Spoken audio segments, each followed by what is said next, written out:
اللہ کے سوا کوئی عبادت کے لائق نہیں، وہی عرش عظیم کا مالک ہے۔ سلیمان نے کہا اچھا، ہم دیکھیں گے تو نے سچ کہا ہے یا تو جھوٹا ہے۔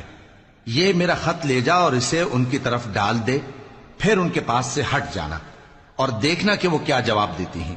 ملکہ نے کہا کہ دربار والوں، مجھ تک ایک نامہ گرامی پہنچایا گیا ہے، وہ سلیمان کی طرف سے ہے، اور مضمون یہ ہے کہ شروع اللہ کا نام لے کر جو بڑا مہربان نہایت رحم والا ہے، بعد اس کے یہ کہ مجھ سے سرکشی نہ کرو اور مطیع و فرما بردار ہو کر میرے پاس چلے آؤ۔ خط سنا کر کہنے لگی کہ اے اہل دربار، میرے اس معاملے میں مجھے مشورہ دو، جب تک کہ تم حاضر نہ ہو اور صلاح نہ دو میں کسی کام کا فیصلہ نہیں کیا کرتی۔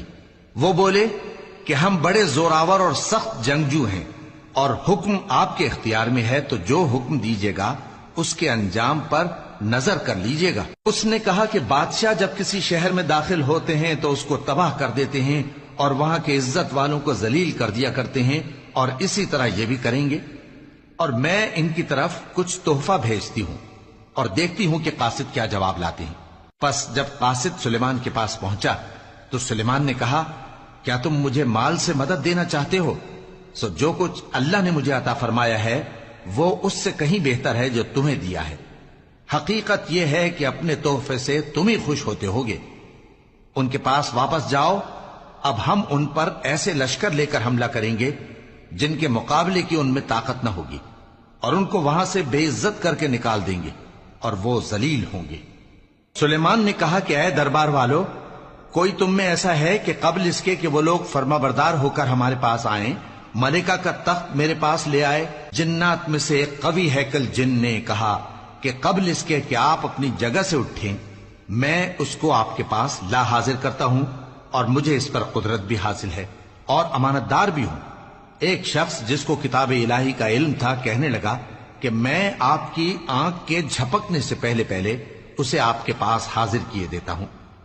جب سلیمان نے تخت کو اپنے پاس رکھا ہوا دیکھا تو کہا کہ یہ میرے پروردگار کا فضل ہے تاکہ مجھے آزمائے کہ میں شکر کرتا ہوں یا کفران نعمت کرتا ہوں، اور جو شکر کرتا ہے تو اپنے ہی فائدے کے لیے شکر کرتا ہے، اور جو ناشکری کرتا ہے تو میرا پروردگار بے نیاز ہے، کرم کرنے والا ہے۔ سلیمان نے کہا کہ ملکہ کے امتحان عقل کے لیے اس کے تخت کی صورت بدل دو، دیکھیں کہ وہ سوج رکھتی ہے یا ان لوگوں میں سے ہے جو سوج نہیں رکھتے۔ پھر جب وہ آ پہنچی تو پوچھا گیا کہ کیا آپ کا تخت بھی اسی طرح کا ہے؟ اس نے کہا کہ یہ تو گویا ہو بہو وہی ہے، اور ہم کو اس سے پہلے ہی سلیمان کی عظمت و شان کا علم ہو گیا تھا، اور ہم فرما بردار ہیں۔ اور وہ جو اللہ کے سوا دوسروں کی پرستش کرتی تھی، سلیمان نے اس کو اس سے منع کیا کہ وہ کافروں میں سے تھی۔ اس کے بعد اس سے کہا گیا کہ محل میں چلیے۔ جب اس نے اس کے فرش کو دیکھا تو اسے پانی کا حوض سمجھا اور کپڑا اٹھا کر اپنی پنڈلیاں کھول دی۔ سلیمان نے کہا یہ ایسا محل ہے جس کے نیچے بھی شیشے جڑے ہوئے ہیں۔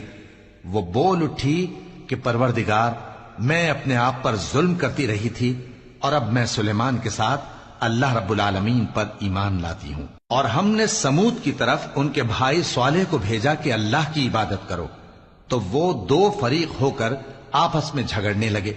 صالح نے کہا کہ اے قوم، تم بھلائی سے پہلے برائی کے لیے کیوں جلدی کرتے ہو، اور اللہ سے بخشش کیوں نہیں مانگتے تاکہ تم پر رحم کیا جائے؟ وہ کہنے لگے کہ تم اور تمہارے ساتھی ہمارے لیے برا شگون ہیں۔